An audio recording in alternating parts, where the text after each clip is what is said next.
आप लोगों तक हमारी आवाज जा रही है?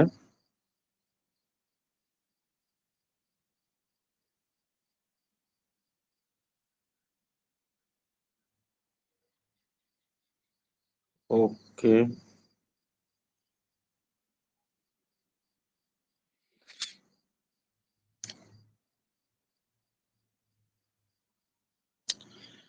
11वां पेज कल पढ़ा दिए थे या 11 पेज से ही आज होगा?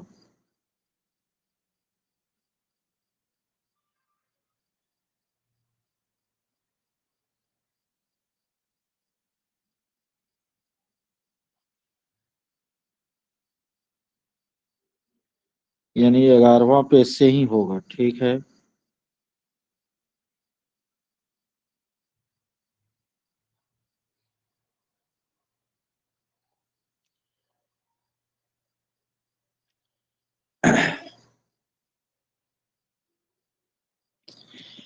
देखिए, आगे आप लोगों को जो पढ़ना है वह है शिक्षण के सूत्र, आयाम। ठीक है। देखिए, शिक्षण के कुछ सूत्र होते हैं और इस इन सूत्रों का हमें हर एक विषय के शिक्षण के समय पालन करना है। यहाँ पर हम शिक्षण के 8 सूत्रों का उल्लेख किए हैं। एक, ज्ञात से अज्ञात की ओर। दूसरा, संवेदनाओं के माध्यम से शिक्षण। तीसरा, सरल से कठिन की ओर। चौथा, मूर्त से अमूर्त की ओर। पांचवा, विशिष्ट से सामान्य की ओर।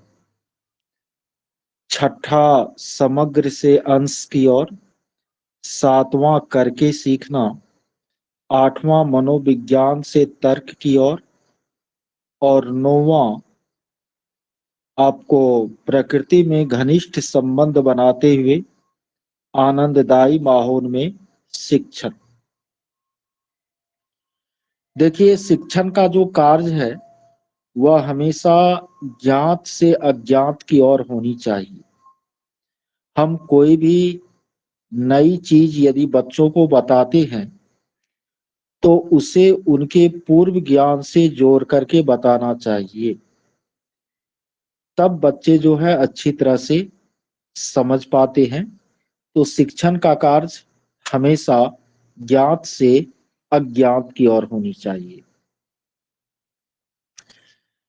संवेदनाओं के माध्यम से हमें प्रारंभिक कक्षाओं में शिक्षण कार्य पर अधिक जोर देना चाहिए।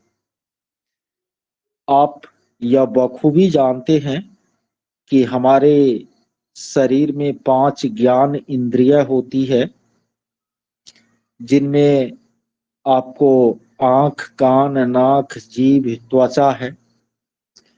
तो यदि सीखने सिखाने की प्रक्रिया में अधिक इंद्रिय शामिल हो तो बच्चे बेहतर तरीके से सीख पाते हैं।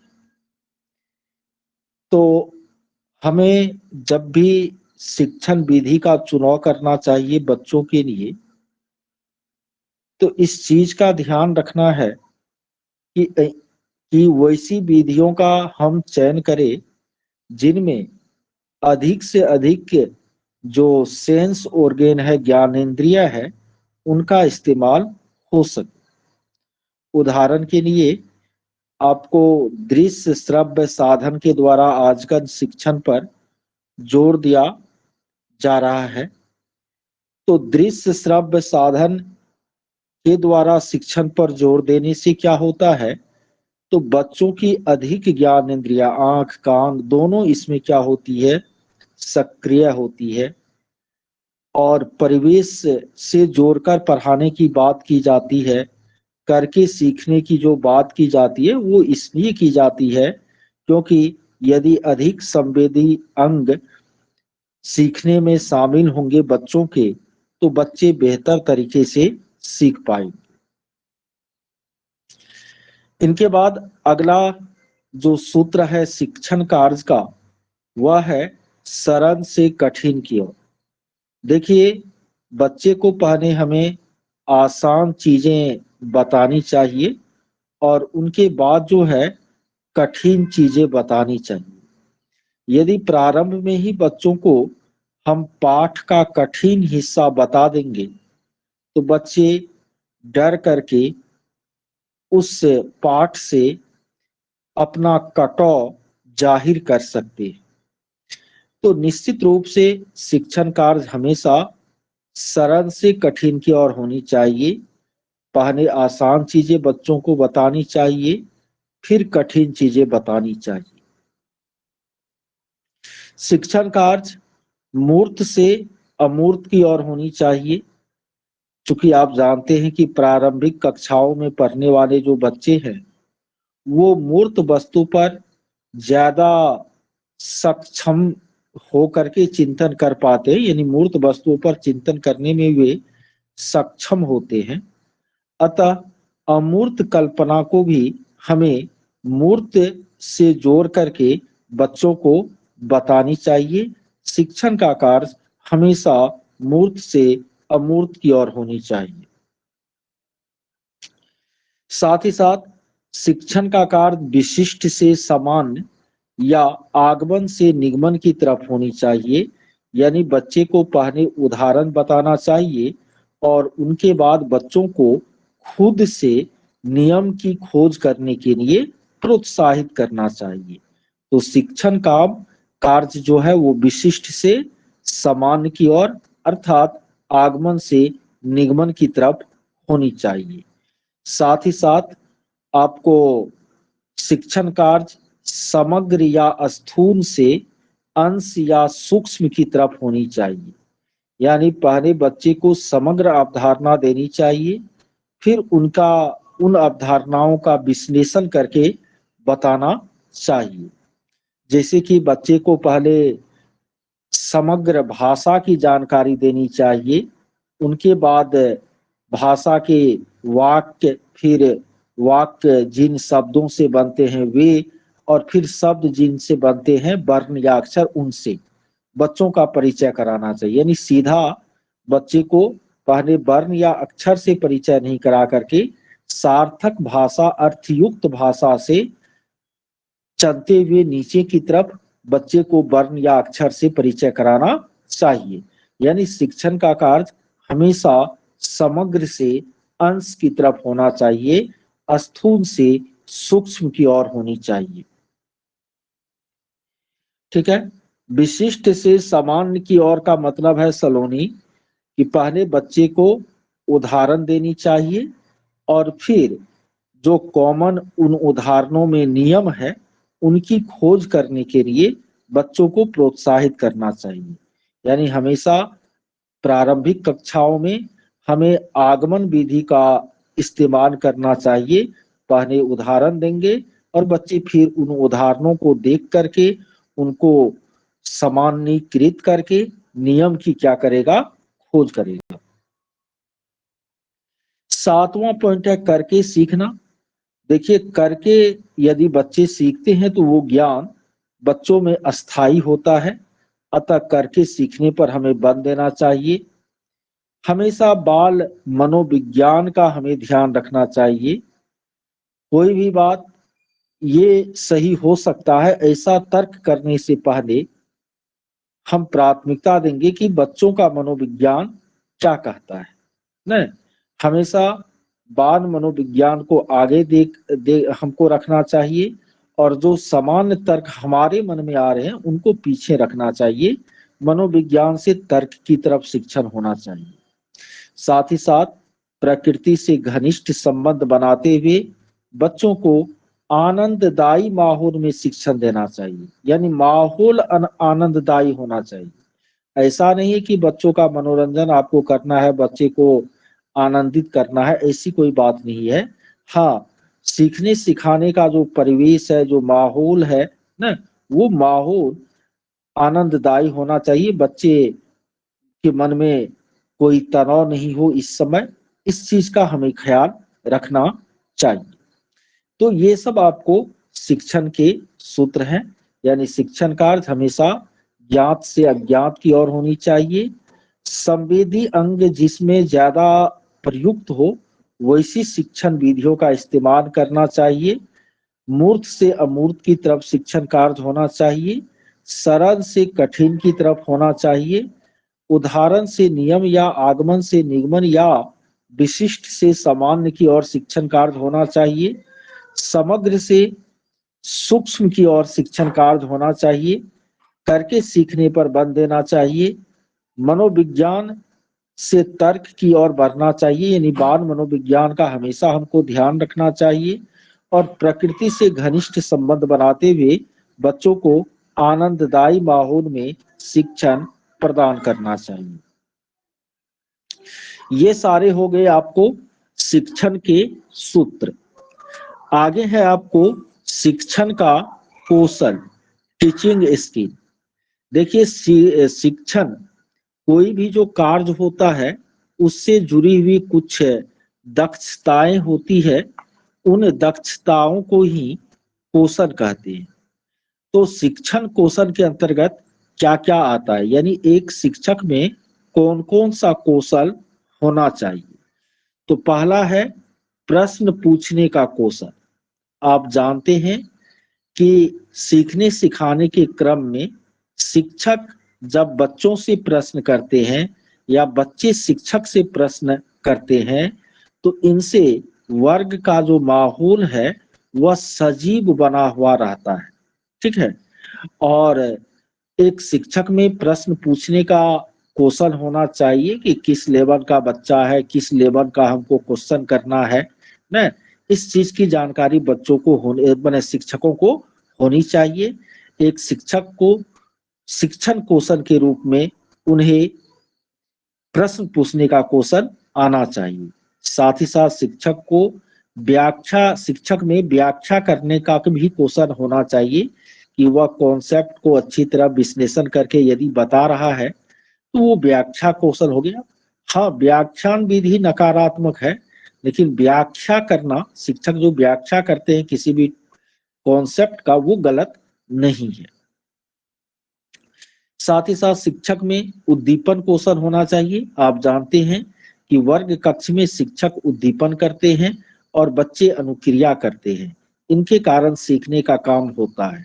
तो शिक्षक को उद्दीपन कौशल का ज्ञान होना चाहिए कि बच्चे में किस तरह उत्तेजना बनानी है सीखने की, इसका ज्ञान होना चाहिए शिक्षकों को, उसमें उद्दीपन कौशल होनी चाहिए। उनके बाद शिक्षक में पुनर्बलन कौशल भी होनी चाहिए। आप जानते हैं कि समय समय पर सीखने सिखाने के क्रम में बच्चों को जो पुरस्कार और दंड दिया जाता है वो आपको पुनर्बलन है। पुनर्बलन दो तरह का है। पुरस्कार आपको सकारात्मक पुनर्बलन हो गया, जबकि दंड जो है वो नकारात्मक पुनर्बलन हो गया। और आप लोगों को हमने यह भी बताया था कि सतत पुनर्बलन की अपेक्षा आंशिक पुनर्बलन अच्छा होता है। तो एक शिक्षक शिक्षण कार्य के दौरान बच्चों में पुनर्बलन जो है पैदा करते हैं, और उचित पुनर्बलन उचित मात्रा में पैदा करने का कौशल शिक्षक में होनी चाहिए, अर्थात उसमें पुनर्बलन कौशल होनी चाहिए। साथ ही साथ शिक्षक में श्याम पट्ट लेखन कौशल, श्याम पट्ट पर बड़े बड़े अक्षरों में साफ अक्षरों में लिखना, 45 डिग्री का कोण बनाते हुए लिखना, जिससे कि बच्चे देख पाए, ये नहीं कि लिखते वक्त हम पूरा पूरा बोर्ड को खुद ही ढक दे, ऐसा नहीं होनी चाहिए। तो शिक्षक में श्याम पट्ट पर लिखने का कौशल भी होनी चाहिए। शिक्षक को संप्रेषण कौशल में भी दक्ष होना चाहिए, उनके बाद ही वह आपको चीजों को, ज्ञान को बच्चों तक बेहतर तरीके से क्या कर सकता है, पहुंचा सकता है। तो ये सभी आपको शिक्षण कौशल हो गए, और इन कौशलों से एक शिक्षक को हमेशा लैस होना चाहिए।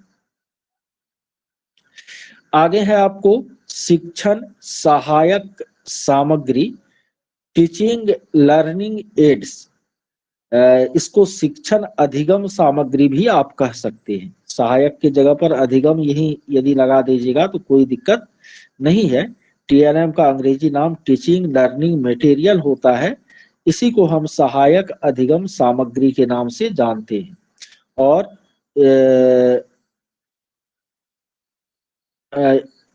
इसको संक्षेप में हम टीएलएम भी बोलते हैं।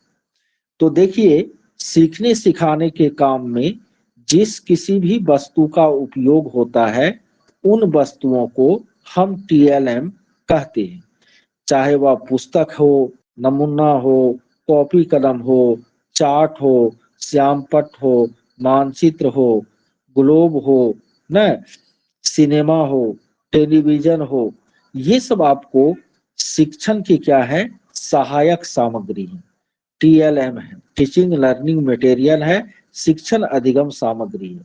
तो शिक्षण अधिगम सामग्री में कुछ दृश्य होते हैं, कुछ श्रव्य होते हैं, तो कुछ दृश्य और श्रव्य दोनों होते हैं, ऑडियो विजुअल दोनों होते हैं, ये भी सामग्री उसको कहा जाता है।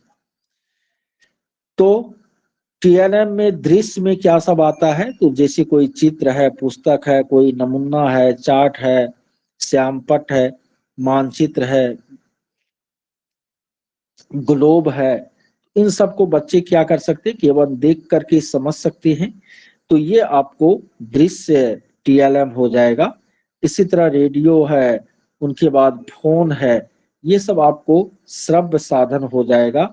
और सिनेमा है, टेलीविजन है, प्रोजेक्टर के माध्यम से शिक्षण है, नाटक है, ये सब आपको दृश्य श्रव्य शिक्षण सामग्री के अंतर्गत आएगी। ऑडियो विजुअल टीएलएम के अंतर्गत आएगी। देखिए आगे शिक्षण का 7E और 1S मॉडल है। 7E और 1S मॉडल, शिक्षण के 7E और 1S नहीं 6E और 1S, सॉरी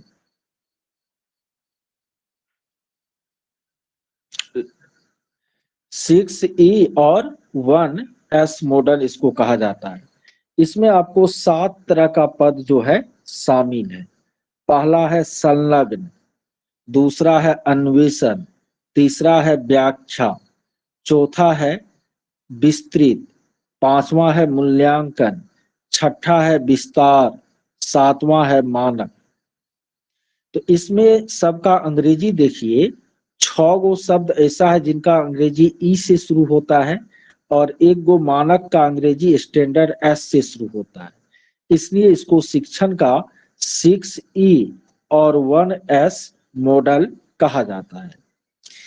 इस मॉडल के अनुसार शिक्षण के 7 तत्व हैं, जिनमें पहला है संलग्न। संलग्न का अर्थ है कि शिक्षण अधिगम प्रक्रिया में शिक्षक और बच्चे सीखने सिखाने में संलग्न होना चाहिए, जुड़ा हुआ होना चाहिए। दूसरा है अन्वेषण या एक्सप्लोर, यानी आपको टीचिंग लर्निंग वर्क में जो है बच्चों को नई नई चीजें खोजने के लिए, एक्सप्लोर करने के लिए प्रोत्साहित करना चाहिए। तीसरा है व्याख्या, शिक्षण के कार्य में शिक्षक को जो है न तथ्यों की व्याख्या स्पष्ट रूप से करनी चाहिए। उनके बाद विस्तृत का मतलब है कि शिक्षण जो है केवल कक्षा के अंदर ही नहीं हो, कक्षा के बाहर से भी उनका जुड़ाव हो न, इसके लिए कार्य करना है। पांचवा है मूल्यांकन, बच्चे किस तरह से सीख रहे हैं इनको जांचना मूल्यांकन का क्या है, उद्देश्य है। अब बोधन मैंने समझ होता है। उनके बाद विस्तार, एक्सटेंड न, विस्तार एक्सटेंड हुआ कि अपने शिक्षण कार्य को क्या बनाना, व्यापक बनाना, विस्तारित बनाना। और मानक का मतलब हुआ कि शिक्षण का कार्य जो है तय मानक के अनुरूप हो।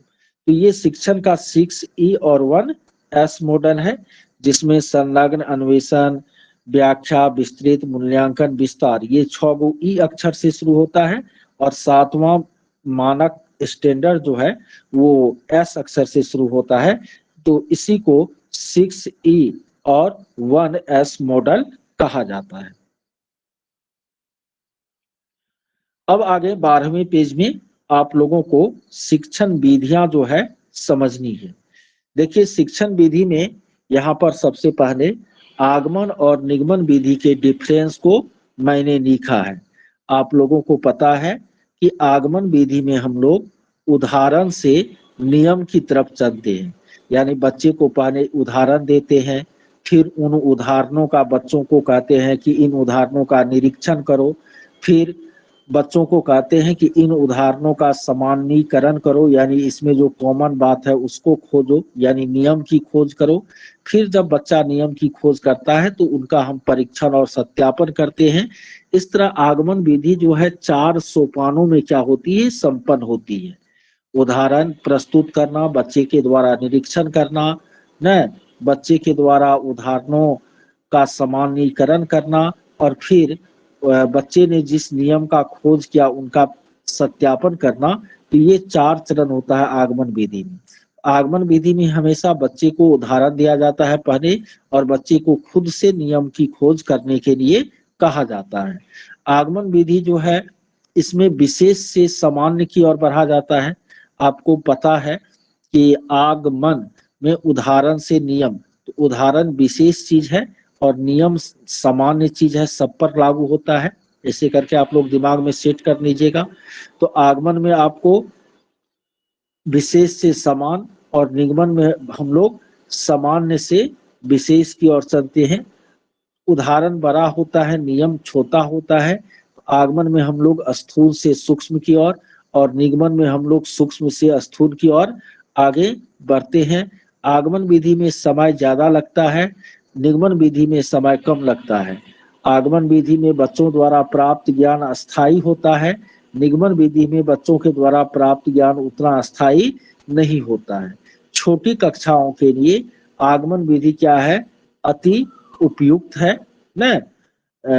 और बड़ी कक्षाओं में हम निगमन विधि का क्या करेंगे, इस्तेमाल करेंगे। ठीक है, ये बातें हो गई आगमन विधि और निगमन विधि के बारे में।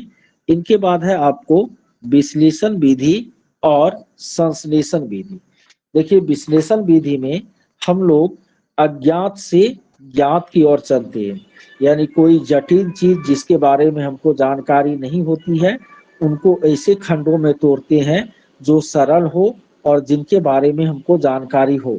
तो आगमन में हम लोग अज्ञात से ज्ञात की तरफ चलते हैं विश्लेषण में। संश्लेषण में हम लोग ज्ञात से अज्ञात की ओर चलते हैं। विश्लेषण में जटिल चीज को आसान में तोड़ा जाता है, संश्लेषण में आसान चीजों से यानी सरल से जटिल की ओर चलता है कौन, संश्लेषण। आगमन में पहले निष्कर्ष दिया रहता है, उससे हम फैक्ट को बाहर निकालते हैं। निगमन में सॉरी, फिर आगमन निगमन मेरे मुंह में आ रहा है। विश्लेषण में जो है आपको निष्कर्ष दिया रहता है और उनमें जो अंतर्निहित तथ्य है उनको हम बाहर करते हैं, जबकि संश्लेषण में आपको क्या होता है, तो तथ्यों को जोड़कर हम निष्कर्षों तक पहुंचते हैं। विश्लेषण विधि में छात्र स्वयं से हल ढूंढते हैं और संश्लेषण में छात्र स्वयं से हल नहीं ढूंढते। विश्लेषण एक विधि एक सजीव विधि है, संश्लेषण विधि एक निर्जीव विधि है। छोटी कक्षाओं में बच्चों को रेखा गणित, ज्यामिति न इन सब को पढ़ाने के लिए आपको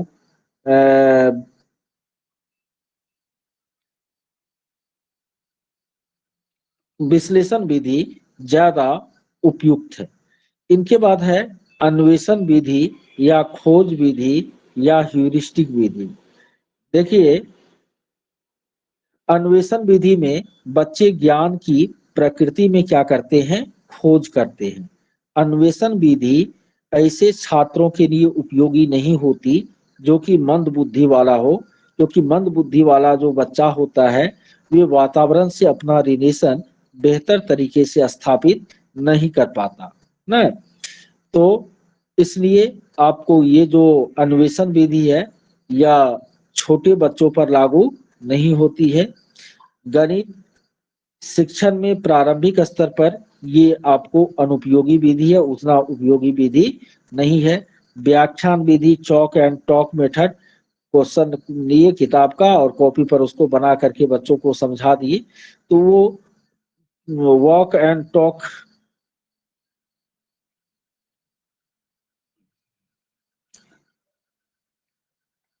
बीच बीच में नींद हम खींचने लगते हैं। भर भर दिन भर भर रात लिखना क्या है। हाँ, कहाँ क्या पढ़ा रहे थे?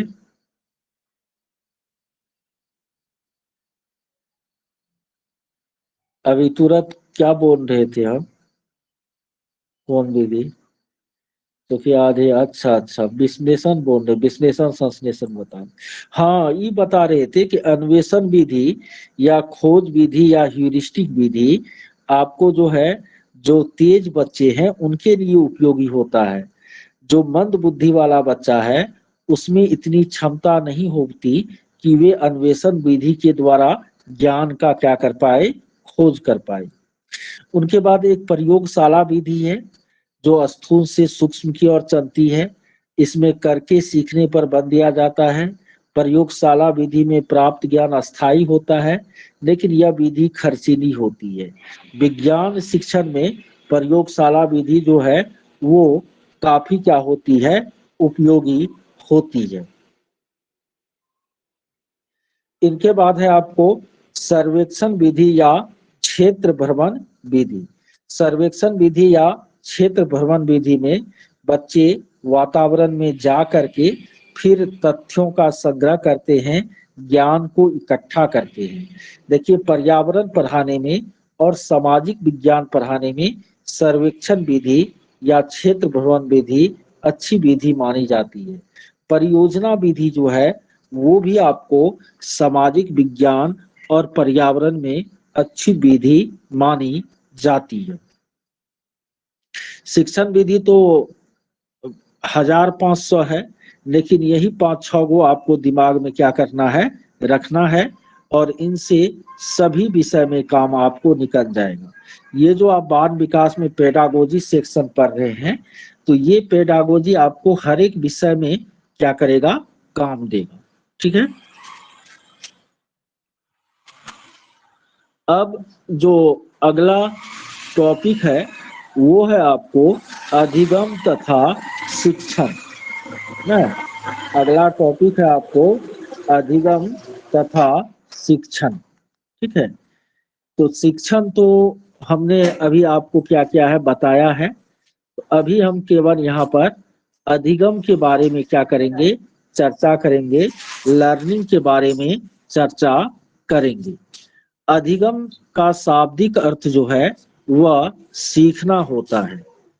किसी भी बच्चे के या मनुष्य के व्यवहार में जो अस्थाई परिवर्तन होता है उस अस्थाई परिवर्तन को अधिगम कहते हैं ना। व्यवहार में अस्थाई परिवर्तन अधिगम कहलाता है। अधिगम जो है वह सार्वभौमिक होता है, यानी कक्षा के अंदर भी होता है, कक्षा के बाहर भी होता है। अधिगम एक उद्देश्यपूर्ण प्रक्रिया होती है। अधिगम अनुभवों का संगठन होता है, यानी जो हम अनुभव करते हैं वही संगठित रूप में अधिगम कहलाती है।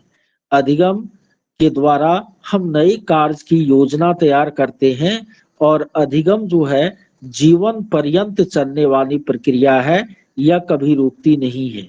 अधिगम व्यक्तिगत भी होता है और अधिगम जो है सामाजिक भी होता है। लेकिन आपको याद रखना है, अधिगम एक सामाजिक गतिविधि है। देखिए, यहाँ पर अधिगम का स्थानांतरण लिखा हुआ है। ठीक है। यानी अधिगम का जो स्थानांतरण होता है ना, वो 3 तरीके का होता है। एक होता है सकारात्मक स्थानांतरण, एक होता है नकारात्मक स्थानांतरण, और एक होता है शून्य स्थानांतरण। तो यदि पूर्व ज्ञान नए ज्ञान को सीखने में मदद करे, या एक विषय में प्राप्त ज्ञान दूसरे विषय को सीखने में मदद करे, तो वहां पर अधिगम का सकारात्मक या धनात्मक स्थानांतरण होता है। जैसे कि मान लेते हैं कोई मैथमेटिक्स बेहतर तरीके से सीख लिया, और जब समाज विज्ञान में आपको डाटा हैंडलिंग की बात आई, या आंकड़ों के संग्रह और उनके प्रस्तुतिकरण की बात आई, तो वहां यदि वह मैथमेटिक्स के ज्ञान का उपयोग कर रहा है तो वह सकारात्मक या धनात्मक स्थानांतरण कहलाएगा। ठीक है। जैसे मोबाइल में आप बहुत सारा चीज सीख चुके हैं, बहुत सारे वर्ड से परिचित हो चुके हैं, और यदि आप कंप्यूटर सीखने लगेंगे तो मोबाइल की ये जानकारी आपको वहां सीखने में मदद करेगी। तो ये अधिगम का सकारात्मक स्थानांतरण है। लेकिन यदि पूर्व में सीखी गई बातें नई बातों को सीखने में बाधा उत्पन्न करे, तब उसको अधिगम का नकारात्मक स्थानांतरण कहते हैं। ठीक है। जैसे कि किसी बच्चे का हाथ बैठ गया है ना,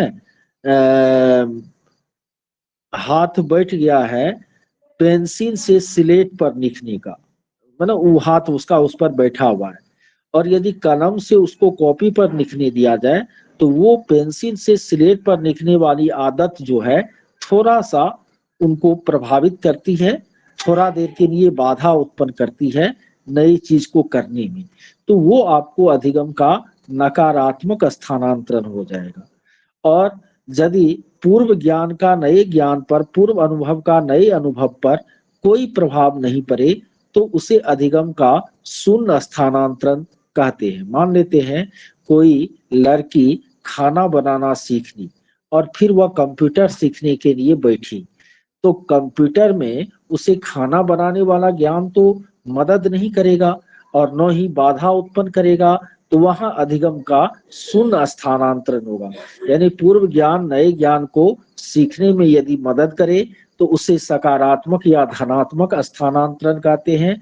पूर्व ज्ञान नए ज्ञान को सीखने में बाधा उत्पन्न करे तो उसे हम नकारात्मक या ऋणात्मक स्थानांतरण कहते हैं। और यदि पूर्व ज्ञान नए ज्ञान को सीखने में न तो सहायता करे और न ही बाधा उत्पन्न करे तो उसे अधिगम का हम शून्य स्थानांतरण कहते हैं।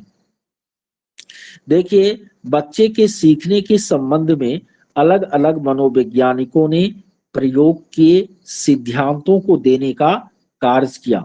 देखिए, सीटेट में ये नहीं पूछता है कि थॉर्नडाइक ने क्या प्रयोग किया, उसको लिखने के लिए आपको नहीं कहेगा, वो नहीं पूछता है। सीटेट में ये पूछता है कि थॉर्नडाइक का जो सिद्धांत है वो सिद्धांत क्या है और उनका आपको टीचिंग लर्निंग में क्या उपयोगिता है। तो उसी दृष्टिकोण से यहाँ मैंने नोट में लिखा है, विस्तार नहीं किया है। देखिए, थॉर्नडाइक जो है वह व्यवहारवादी मनोवैज्ञानिक है। उन्होंने भूखी बिल्ली पर प्रयोग किया था और प्रयोग के बाद उन्होंने आपको दो सिद्धांत दिया, एक उद्दीपन अनुक्रिया का सिद्धांत और दूसरा प्रयत्न तथा त्रुटि का सिद्धांत। उद्दीपन अनुक्रिया के सिद्धांत में थॉर्नडाइक महोदय ने बताया कि सीखने की जो प्रक्रिया है वह उद्दीपन अनुक्रिया के कारण ही संभव हो पाती है। एक शिक्षक क्लासरूम में अलग अलग हाव भाव के द्वारा बच्चों में उद्दीपन पैदा करते हैं, सीखने के लिए उत्तेजना पैदा करते हैं, और फिर बच्चे जब अनुक्रिया करते हैं उसके बाद सीखने का काम संपन्न हो पाता है। तो यही है आपको उद्दीपन अनुक्रिया का सिद्धांत। साथ ही साथ थॉर्नडाइक ने अपने प्रयोग के निष्कर्ष के आधार पर प्रयास तथा त्रुटि का सिद्धांत भी दिया। उन्होंने कहा कि सीखने के प्रयास यदि बढ़ते जाएंगे तो त्रुटियां जो है स्वाभाविक रूप से कम होती जाएगी। यानी थॉर्नडाइक अपने इस सिद्धांत में कहते हैं कि बच्चे जो गलतियां करते हैं, बच्चे जो त्रुटियां करते हैं, वो उनके अधिगम का अनिवार्य हिस्सा है, और बच्चे की जो त्रुटियां है वो बच्चों के द्वारा बार बार प्रयास करने के बाद धीरे धीरे सुधर जाएगी। अतः उनके लिए हमें परेशान नहीं होना है। थॉर्नडाइक ने सीखने का 3 मुख्य नियम भी दिया, जिसमें पहला है तत्परता का नियम, दूसरा है आपको अभ्यास का नियम, और तीसरा है प्रभाव का नियम। उन्होंने कहा तत्परता के नियम में कि सीखने का काम अधिगम का कार्य तभी पूरा हो सकता है जब अधिगम करने वाला अधिगम के लिए तत्पर हो, तैयार हो, रेडी हो। दूसरा है आपको अभ्यास का नियम।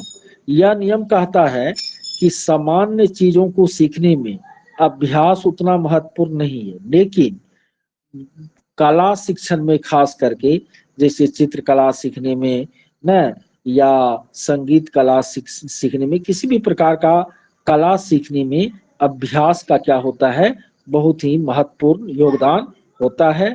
और लगातार अभ्यास से बच्चे परिपक्व होते हैं। और तीसरा नियम उन्होंने दिया थॉर्नडाइक ने, प्रभाव का नियम। इस नियम में उन्होंने कहा कि बच्चे यदि जीवन में कुछ सकारात्मक करते हैं और और उस सकारात्मकता के कारण जो उन्हें परिणाम प्राप्त होता है, वो परिणाम यदि सकारात्मक हो तो बच्चे और अधिक सीखने के लिए प्रेरित होते हैं। यानी सकारात्मक परिणाम जो है वह सीखने को प्रेरित करने का काम करता है। तो इस तरह थॉर्नडाइक ने अपने सिद्धांत में आपको सिद्धांत के आधार पर सीखने का 3 नियम, तत्परता का नियम, अभ्यास का नियम और प्रभाव का नियम देने का कार्य किया। देखिए, दूसरे मनोवैज्ञानिक है, एक है वाटसन, एक है पॉवलव। दोनों मिलकर के शास्त्रीय अनुबंधन का सिद्धांत देने का काम किया।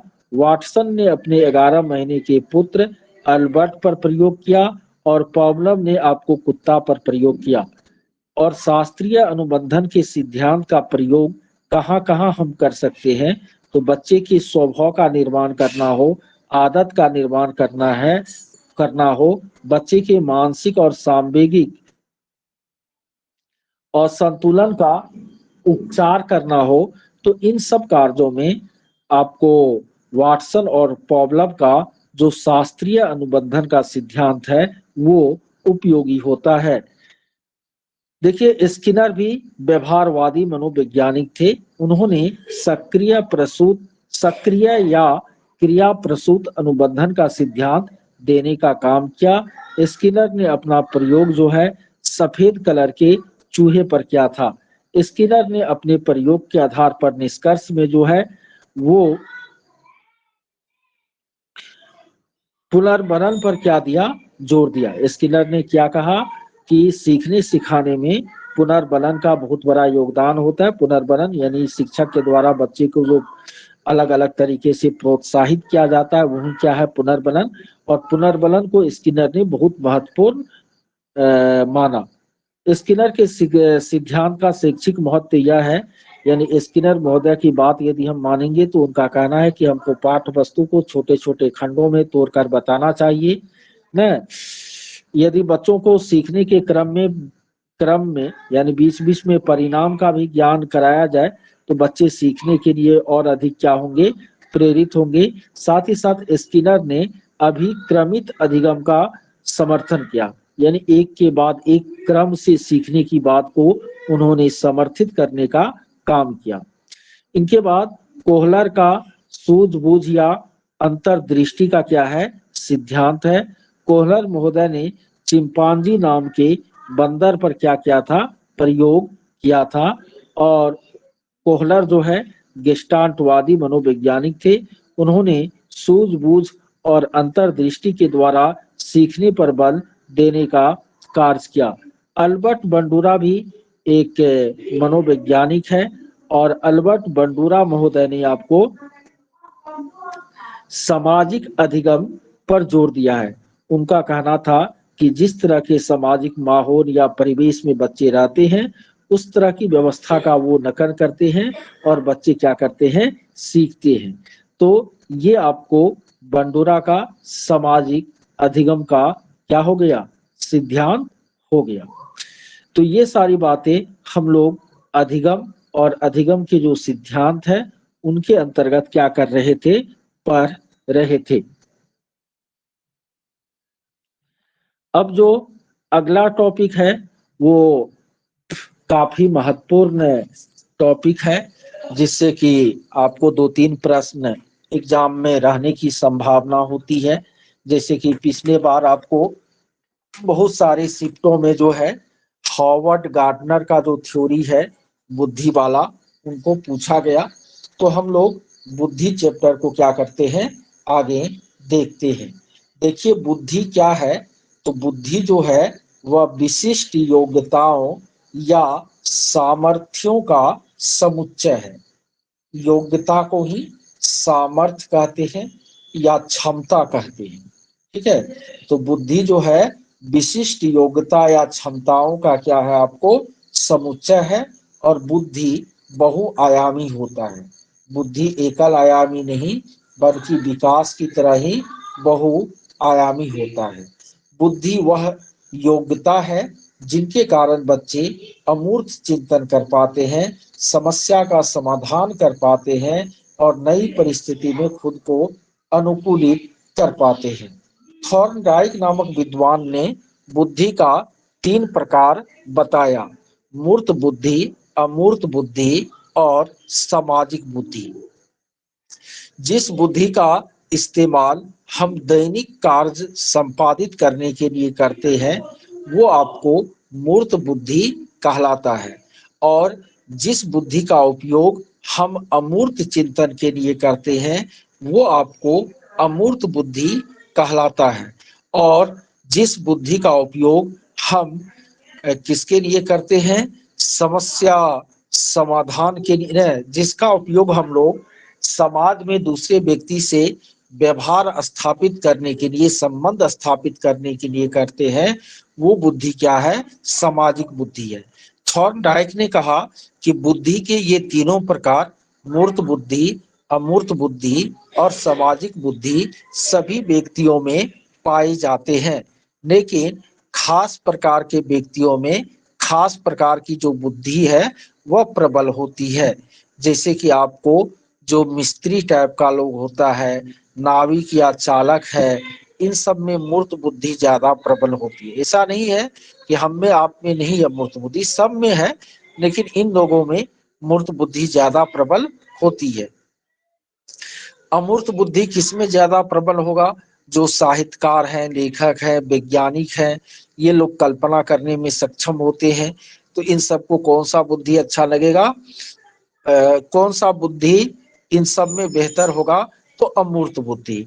और इसी तरह जो नेता है, समाज सेवी है, उनमें सामाजिक बुद्धि ज्यादा प्रबल होगा। यानी तीनों प्रकार की बुद्धि जो है सभी व्यक्तियों में होती है, लेकिन खास पेशा से जुड़े हुए व्यक्तियों में खास प्रकार की बुद्धि स्ट्रांग होती है, ऐसा आपको थॉर्नडाइक ने कहा है।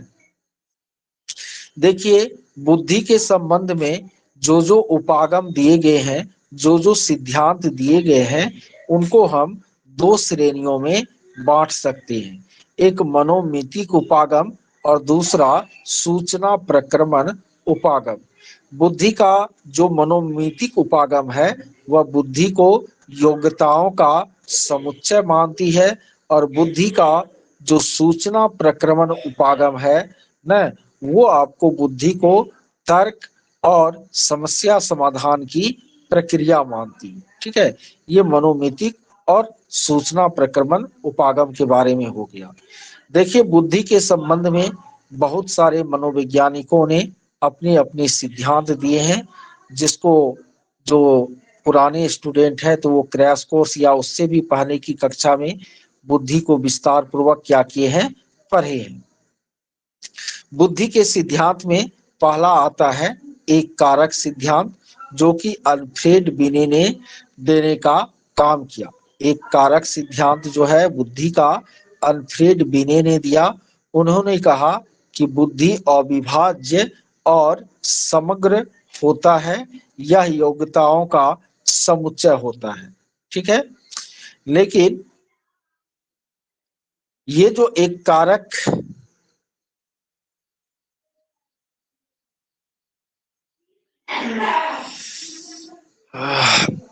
रुकिए 2-3 मिनट, हम अपने दिमाग को सेंट्रलाइज करते हैं।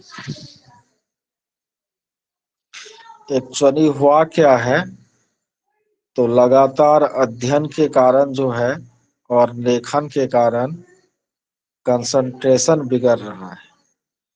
आज हम भी एकदम प्रण ठाने हुए हैं कि जब तक तोड़ेंगे नहीं तब तक छोड़ेंगे नहीं। अब मैथमेटिक्स क्लियर करेंगे, फिर सोशल साइंस भी क्लियर करेंगे।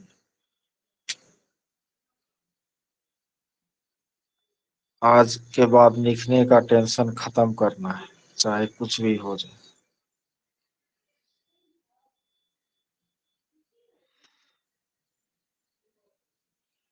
अच्छा, ईवीएस का जो 7 पेज का नोट दिए वो ठीक है ना?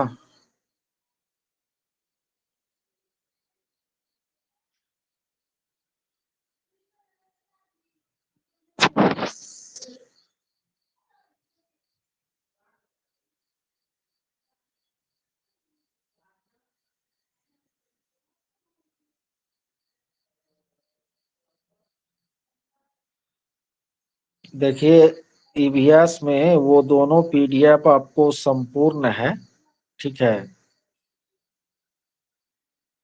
और उनमें जो है आपको पहला वाला जो पीडीएफ है तो नया जो पैटर्न है क्वेश्चन का, उसका सारा बात उसमें पहले वाले पीडीएफ में है। और दूसरा वाला जो 3, 4, 5 की बात है तो वो पीडीएफ है। दोनों पीडीएफ को अच्छा से यदि आप पढ़ लेते हैं तो वो आपके लिए काफी क्या करेगा, काम करेगा। अंकु सुन रही है? अंकु, मम्मी को बोलो तो थोड़ा अच्छा से चाय पत्ती डाल करके चाय बनाने के लिए। हाँ, नींद लग रहा है।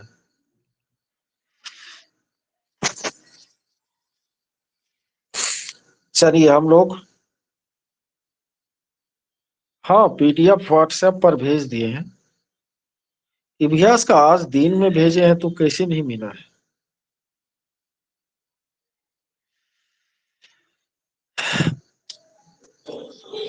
चलिए हम लोग आगे देखते हैं बुद्धि के सिद्धांत को।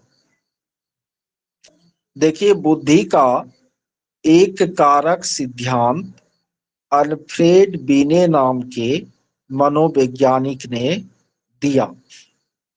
अपने इस सिद्धांत में अल्फ्रेड बीने ने कहा कि बुद्धि अविभाज्य, समग्र और योग्यताओं का एक समुच्चय होता है। यानी अल्फ्रेड बीने कहते हैं कि यदि किसी व्यक्ति की बुद्धि उच्च कोटि की है तो वह जीवन के सभी कार्यों में सफल होगा, क्योंकि बुद्धि अविभाज्य होता है।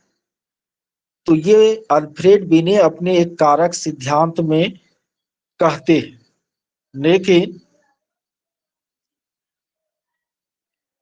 ये सिद्धांत बाद में अन्य मनोवैज्ञानिकों के द्वारा जो है नकार दिया गया, ठीक है। तो इसकी आलोचना की गई। फिर भी अल्फ्रेड बिने जो कहते हैं वो हमको याद रखना है। यदि क्वेश्चन पे आपको पूछे कि अल्फ्रेड बिने ने एक कारक सिद्धांत में क्या कहा है तो आपका उत्तर होगा कि उन्होंने कहा है कि बुद्धि अविभाज्य, समग्र और अविभाज्य होता है, समग्र होता है और योग्यताओं का समुच्चय होता है। देखिए, अल्फ्रेड बिने के बाद स्पीयरमैन नाम के वैज्ञानिक ने बुद्धि का द्विकारक सिद्धांत दिया। स्पीयरमैन ने कहा कि बुद्धि के एक नहीं दो कारक होते हैं, ठीक है। एक होता है सामान्य कारक और दूसरा होता है विशिष्ट कारक।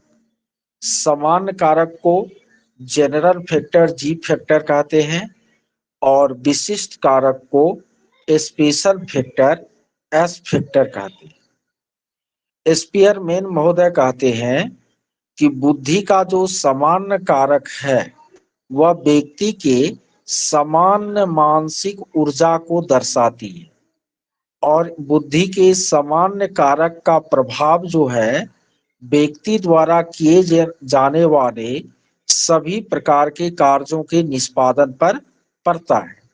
यदि किसी व्यक्ति में सामान्य कारक ज्यादा होता है तो उस व्यक्ति में विशिष्ट कारकों की भी संख्या एक से अधिक होने की संभावना होती है। और स्पीयरमैन ने कहा कि बुद्धि का जो सामान्य कारक है वो आपको आनुवांशिकता से क्या होता है, प्रभावित होता है। फिर स्पीयरमैन ने कहा कि बुद्धि का जो दूसरा कारक है वो आपको विशिष्ट कारक है और यह किसी व्यक्ति के विशिष्ट योग्यता को दर्शाता है। एक व्यक्ति में एक से ज्यादा एस्पेक्टर हो सकते हैं और यह पर्यावरण से प्रभावित होता है। अब इसको सामान्य भाषा में समझ लीजिए। स्पीयरमैन ने कहा कि जितना भी व्यक्ति होता है ना, उसमें एक जनरल मेंटल एनर्जी होती है ना, सामान्य मानसिक ऊर्जा होती है जो उसकी बुद्धि का सामान्य कारक कहलाता है। इस मेंटल एनर्जी की मात्रा जितना ज्यादा होता है तो व्यक्ति में उतने ही अधिक विशिष्ट कारक होने की संभावना होती है। विशिष्ट कारक क्या है? तो किसी व्यक्ति की जो विशिष्ट योग्यता है, जैसे हमारी विशिष्ट योग्यता है कि हम पढ़ाने में बहुत ही अच्छे हैं, तो ये पढ़ाने की जो योग्यता है हमारी वो विशिष्ट योग्यता है। यदि सपोज डैट हम गाना गाने में भी बहुत अच्छा रहते तो हमारी एक और विशिष्ट योग्यता क्या हो जाती, गाना गाने की योग्यता हो जाती। तो किसी भी व्यक्ति का मतलब जो किसी स्पेशल क्षेत्र में जो इंटेलिजेंस है तो वो उसका उसके बुद्धि का विशिष्ट कारक कहलाता है।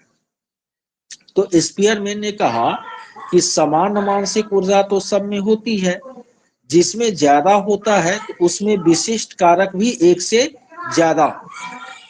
और जो बुद्धि का सामान्य कारक है वह आनुवांशिकता पर डिपेंड करता है और जो विशिष्ट कारक है वह पर्यावरण पर डिपेंड करता है। अब बुद्धि का तीसरा सिद्धांत समूह कारक सिद्धांत है जो थर्स्टन महोदय ने दिया। और थर्स्टन महोदय ने अपने समूह कारक सिद्धांत में बुद्धि को 7 प्राथमिक मानसिक योग्यताओं का समूह माना और उन्होंने कहा कि ये मानसिक योग्यताएं जो है एक दूसरे से स्वतंत्र होकर के क्या करती है, कार्य करती है। समूह कारक सिद्धांत में थर्स्टन ने जिन प्राथमिक मानसिक योग्यताओं का उल्लेख किया उनमें वाचिक योग्यता, संख्यात्मक योग्यता, देशिक संबंध, प्रत्यक्षीकरण योग्यता, शाब्दिक योग्यता, स्मृति योग्यता और आगमनात्मक तर्कना योग्यता का नाम आता है। इतने बात इसमें रट के आपको रखना है। वैसे तो पहले जो आप लोगों को हम पढ़ाए थे, जो पुराने स्टूडेंट है, तो काफी विस्तार से पढ़ाए थे, एक बुद्धि को ही 3 दिन 4 दिन में पढ़ाए थे। अभी केवल उतने बात हम आपको बोल रहे हैं जो जिस पर आपको एग्जाम के क्वेश्चन आएंगे। ज्यादा आपको हम विद्वान नहीं बना रहे हैं, एग्जाम पास करने के लिए आवश्यक बातें बोल रहे हैं। जो बात दिमाग में आती है ठीक है, नहीं आती है याद करनी चाहिए। इनके बाद चौथा है बुद्धि संरचना या घनीय मॉडल का सिद्धांत। यह सिद्धांत जो है आपको गिलफोर्ड के द्वारा दिया गया। अपने इस सिद्धांत में गिलफोर्ड महोदय ने बुद्धि के 3 बीमाओं की क्या की, चर्चा की। और बुद्धि की जो ये 3 बीमाएं होती है उनमें एक होता है संक्रिया, दूसरा होता है विषय वस्तु और तीसरा होता है उत्पाद। अब ये संक्रिया 6 तरह का होता है, विषय वस्तु 5 तरह का, उत्पाद भी 6 तरह। बहुत बड़ा थ्योरी है ये। इस पर यूट्यूब पर मैंने वीडियो भी बनाया हुआ है। तो उतना बड़ा थ्योरी आपको अभी याद करने की जरूरत नहीं है। अभी इतना केवल याद रखिए कि बुद्धि संरचना या घनीय मॉडल या पदानुक्रमिक बुद्धि का सिद्धांत गिलफोर्ड महोदय ने दिया और उन्होंने बुद्धि की 3 बीमा बताई, संक्रिया, विषय वस्तु और उत्पाद। और उन्होंने कुल 180 प्रकार के बुद्धि की चर्चा की। इतना याद रखिएगा, काम चल जाएगा। 5वां है आपको त्रिपाचीय सिद्धांत जो कि रॉबर्ट स्टर्नबर्ग के द्वारा दिया गया। और नहीं, बहुबुद्धि अलग है, बहुबुद्धि अगले पेज में है, वो हॉवर्ड गार्डनर के द्वारा दिया गया। त्रिपाशीय सिद्धांत जो है वो रॉबर्ट स्टर्नबर्ग के द्वारा दिया गया, और रॉबर्ट स्टर्नबर्ग ने बुद्धि को योग्यताओं का समुच्चय नहीं मान करके समस्या समाधान की प्रक्रिया मानने का कार्य किया है न। रॉबर्ट स्टर्नबर्ग अपने त्रिपाशीय सिद्धांत में बुद्धि को समस्या समाधान की प्रक्रिया मानते हैं, और वह कहते हैं कि बुद्धि वह कारक है जो नए वातावरण में हमको अनुकूलित करने का कार्य करती है। अपने त्रिपाशीय सिद्धांत में स्टर्नबर्ग ने 3 प्रकार के बुद्धि की चर्चा की है।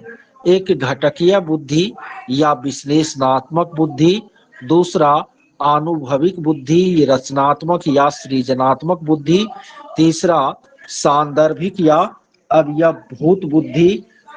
तो ये 3 प्रकार की स्टर्नबर्ग ने क्या बताई है, बुद्धि बताई है।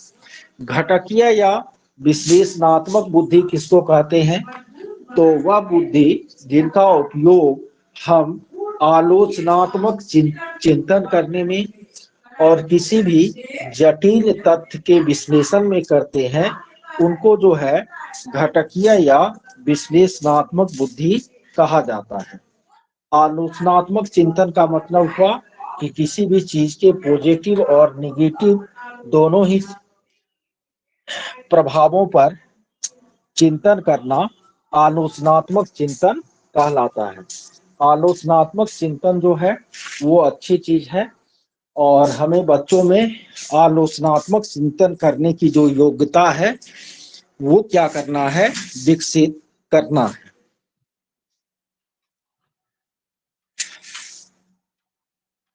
तो पहला प्रकार उन्होंने बताया घटकीय। जटिल माने कठिन होता है, उलझा हुआ। तो घटकीय या विश्लेषणात्मक बुद्धि जो है वे विश्लेषणात्मक और आलोचनात्मक चिंतन की योग्यता है। अनुभविक रचनात्मक या सृजनात्मक बुद्धि जो है वह नए मौलिक समाधान खोजने की योग्यता है। और सांदर्भिक या अवयवभूत बुद्धि जो है वह दैनिक कार्यों में प्रयुक्त बुद्धि या व्यवहारिक बुद्धि को हम सांदर्भिक या अवयवभूत बुद्धि कहते हैं। ठीक है, इसको एकदम रट करके आपको रखना है। ठीक है, अब हॉवर्ड गार्डनर का बहुबुद्धि सिद्धांत, यह सिद्धांत सीटेट को बहुत ही प्रिय है। अनेकों बार इस सिद्धांत पर आधारित क्वेश्चन सीटेट में पूछा गया है, तो इसको तो बहुत अच्छे तरह से याद रखना जरूरी है ही। बहुबुद्धि सिद्धांत जो है हॉवर्ड गार्डनर के द्वारा दिया गया। इस सिद्धांत में उन्होंने कहा कि बुद्धि जो है वह एक तत्व नहीं है, यानी बुद्धि एकल तत्व नहीं है, सिंगल एलिमेंट नहीं है, बल्कि भिन्न भिन्न प्रकार के बुद्धि का अस्तित्व होता है। आलोचनात्मक चिंतन को अच्छे अर्थों में लेना, निगेटिव चीज पर भी चिंतन करना, पॉजिटिव पर भी चिंतन करना, उसको आलोचनात्मक चिंतन कहा जाता है। तो हॉवर्ड गार्डनर अपने बहुबुद्धि सिद्धांत में कहते हैं कि बुद्धि एक तत्व नहीं है, बल्कि भिन्न भिन्न प्रकार के बुद्धि का अस्तित्व होता है। गार्डनर कहते हैं कि प्रत्येक प्रकार की बुद्धि जो है एक दूसरे से स्वतंत्र होकर कार्य करती है। हॉवर्ड गार्डनर ने कहा कि बुद्धि के जो 8 प्रकार है उसमें से यदि एक दो गो बुद्धि किसी में कम पड़ जाए या लुप्त हो जाए तो अन्य प्रकार के बुद्धि पर इनका कोई प्रभाव नहीं पड़ता है। बुद्धि केवल उतना नहीं है जो कागज पेंसिल परीक्षण मापता है। हॉवर्ड गार्डनर ने विशिष्ट क्षेत्रों के प्रतिभाशाली व्यक्तियों की बुद्धि का अध्ययन, तो कि यदि व्यक्ति विशेष के पर अध्ययन किया जाता है तो उसको केस स्टडी मेथड कहा जाता है। उस अध्ययन के द्वारा, केस स्टडी मेथड के द्वारा हॉवर्ड गार्डनर ने कुल 8 प्रकार की बुद्धि जो है बताने का कार्य किया। ये सारे पॉइंट आप लोगों को एकदम याद रहनी चाहिए। जिसको दिक्कत हो रही है, समझने में समझ कम आती है, जो पहले से नहीं पढ़े हैं ना, तो उनके लिए उपाय है कि वह सुबह सुबह मॉर्निंग में 4 बजे उठिए और उठ करके रटना जो है शुरू कीजिए। ठीक है, वैसे पहले समझने की कोशिश करना है। जो पहले से पढ़े हैं तो सब कुछ विस्तार से पढ़वे किए थे। देखिए, बुद्धि का जो 8 प्रकार है ना, जो हॉवर्ड गार्डनर ने बताए हैं, उनमें पहला आपको भाषाई बुद्धि। भाषाई बुद्धि क्या है? भाषा के उत्पादन। भाषा का उत्पादन आप कैसे करते हैं? बोल करके ना, या लिख करके आप भाषा का उत्पादन करते हैं। तो भाषा के उत्पादन और उनके उपयोग करने की जो योग्यता है, उनको भाषाई बुद्धि कहते हैं। तो ऐसा नहीं है कि किसी व्यक्ति में भाषाई बुद्धि नहीं होता है, सब में भाषाई बुद्धि थोड़ा बहुत होता है। लेकिन लेखक, कवि, भाषाविद, इन सब में आपको भाषाई बुद्धि क्या होती है? ज्यादा होती है। तो इसलिए एक तरफ आपको लिखा हुआ है बुद्धि का प्रकार, और दूसरे तरफ लिखा है जिन व्यक्तियों में यह ज्यादा होती है। यहाँ पर लिखा हुआ है अंतः स्थिति अनुपालन संभावना। ये अंतः स्थिति अनुपालन संभावना हुआ कि उस बुद्धि के अनुसार किसका बुद्धि तीव्र होगा, वही है अंतः स्थिति अनुपालन संभावना। ये एक नया शब्द इस बार के सीटेट के एग्जाम में यूज किया गया, इसलिए उस शब्द को यहाँ पर हम लिख दिए हैं, जिससे आपको कंफ्यूजन नहीं रहे क्वेश्चन करते समय। यानी इस बार एक क्वेश्चन पूछा था जिसमें कि एक तरफ बुद्धि का प्रकार दे दिया था और दूसरी तरफ अंतः स्थिति अनुपालन संभावना करके ये सब जो नाम है वो दे दिया, और उनके बाद उनको मैच करने के लिए कहा था। वैसे क्वेश्चन डिस्कस करेंगे तो वो ये चीज आ जाएगी। ठीक है, तो बुद्धि के प्रकार और जिन व्यक्तियों में यह ज्यादा होती है वो चीज हम देखते हैं। तो भाषाई बुद्धि जो है वह आपको लेखक, कवि, भाषाविद, इन सब में ज्यादा होती तो सब में है, लेकिन इन सब में ज्यादा होती है। उनके बाद दूसरा प्रकार उन्होंने कहा तार्किक गणितीय बुद्धि। तर्क, गणना और आलोचनात्मक चिंतन में जो प्रयुक्त बुद्धि है उसको हम तार्किक गणितीय बुद्धि कहते हैं। तो थोड़ा बहुत सब में तार्किक गणितीय बुद्धि होता है, लेकिन जो वैज्ञानिक होते हैं, नोबेल पुरस्कार विजेता होते हैं, गणितज्ञ होते हैं, उनमें यह बुद्धि अधिक मात्रा में पाई जाती है। फिर है स्थानिक या देशिक बुद्धि। किसी स्थान का या किसी भी दृश्य का हमारे मन में जो प्रतिबिंब बनता है न, या प्रतिरूप बनता है, या दिशा पहचानने की जो योग्यता है, ये आपको स्थानिक या देशिक बुद्धि से संबंधित है। तो चालक, नाविक, मूर्तिकार, चित्रकार, वास्तुकार, शल्य चिकित्सा विशेषज्ञ, इन सब में स्थानिक या देशिक बुद्धि ज्यादा प्रबल होती है। चौथा है आपको सांगीतिक बुद्धि।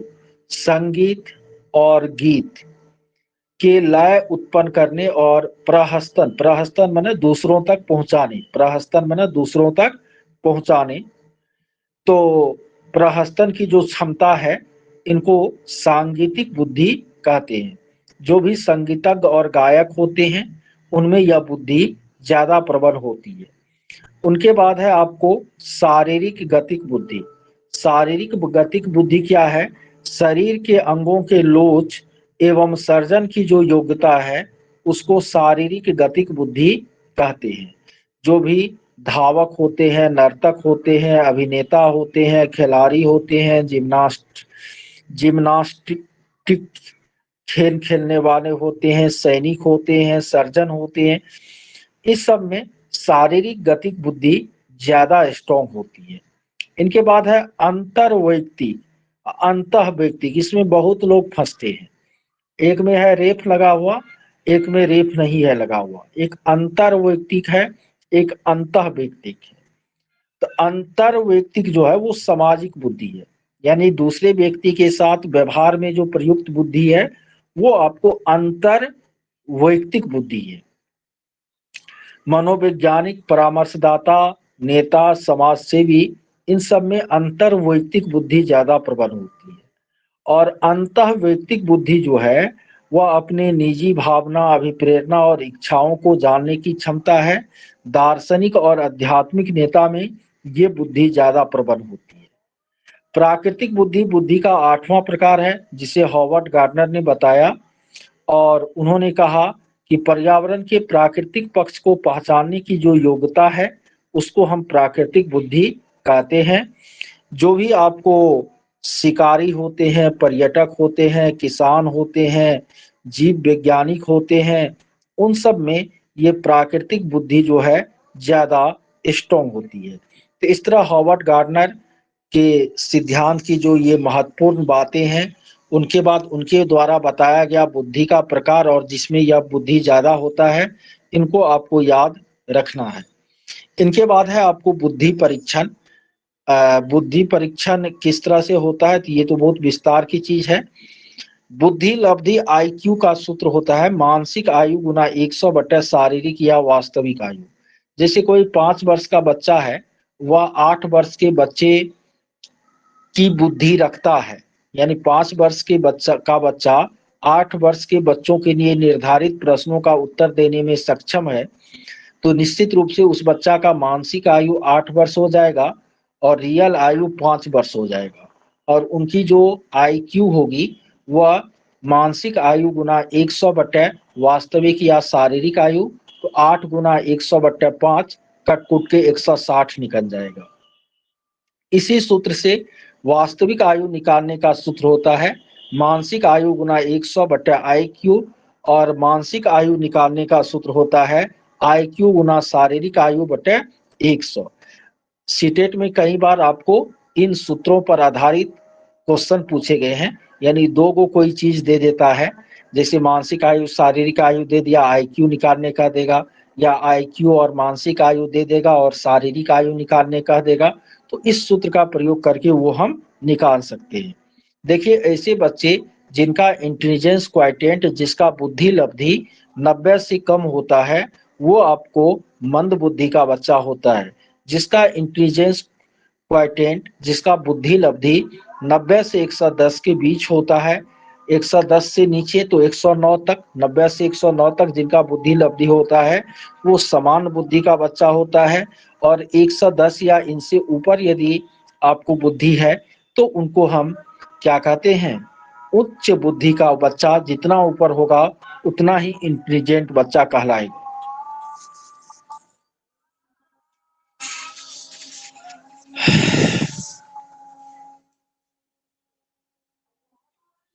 आप लोग समझ रहे हैं?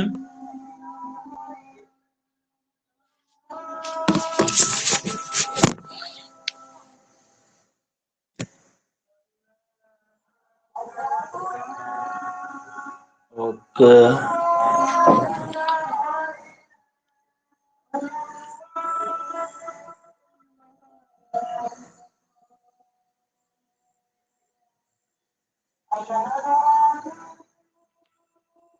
इतने लोग समझ रहे हैं और लोग नहीं समझ रहे हैं कि और लोग मोबाइल छोड़ करके घूमने फिरने चल दिए हैं।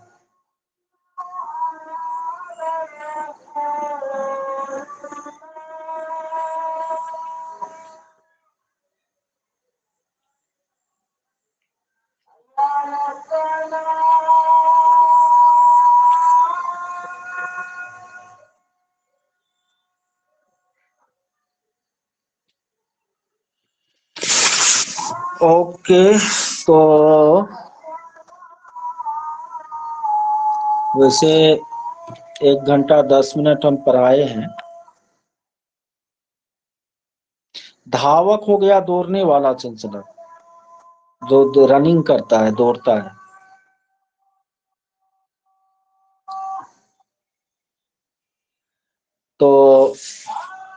ऐसा करते हैं तब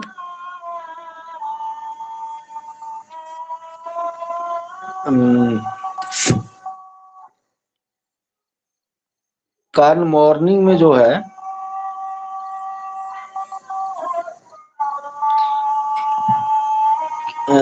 क्लास ले लेते हैं 7:15 बजे से। और जिन हमको जानते हैं कि कुछ लोगों को दिक्कत है मॉर्निंग में, कुछ लोगों को दिक्कत है, तो जिनको दिक्कत है ना, तो उनके लिए वो रिकॉर्डिंग जो है वो मौजूद रहेगी। ठीक है। हाँ सलोनी, हम समझ रहे हैं आपको दिक्कत है। मॉर्निंग में 6 बजे से ही ले लेते, कल उठ जाएंगे सवेरे चाहे जैसे। ठीक है। 6 बजे से, क्योंकि कल जो है ना ये करना बहुत ही जरूरी है। सीडीपी बहुत लंबा समय हो गया। कल से तो 9 बजे रात के बाद क्वेश्चन आंसर, क्योंकि आज नोट फाइनल हो जाएगा। मैथ में थोड़ा बहुत, मैथ में तो पहले से बना हुआ है ही बहुत अच्छा, उसमें थोड़ा बहुत बातें इंटरचेंज करके नई चीज जो पूछे गए उनको जोड़ देना है। तो मैथ में अभी हम 2 घंटा समय देंगे तो वो हो जाएगा। और ठीक है,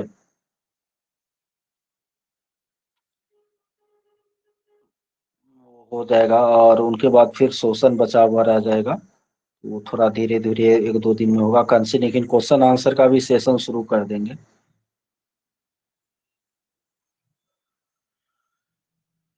ठीक है, तो मॉर्निंग में 6 बजे ही हम स्टार्ट कर देंगे। अरे अ,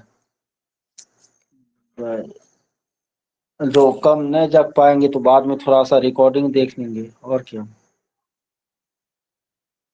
विजय सा लॉन्ग वेट ना करना पड़ जाए, मतलब आपका बात हम नहीं समझे विजय जी, क्या कहना चाहते हैं।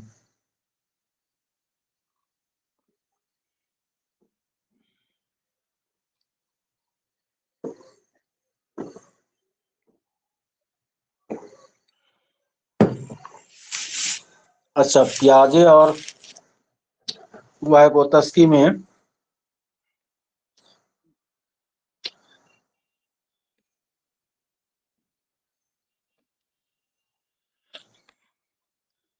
अच्छा सुबह में 6 से 7 में प्याजे और वाइगोत्स्की के कंफ्यूजन, प्याजे वाइगोत्स्की और कोहनबर्ग को ही लेकर के चलेंगे, आगे वही टॉपिक है। ठीक है, प्याजे वाइगोत्स्की और कोहनबर्ग को ही सुबह में लेके चलेंगे।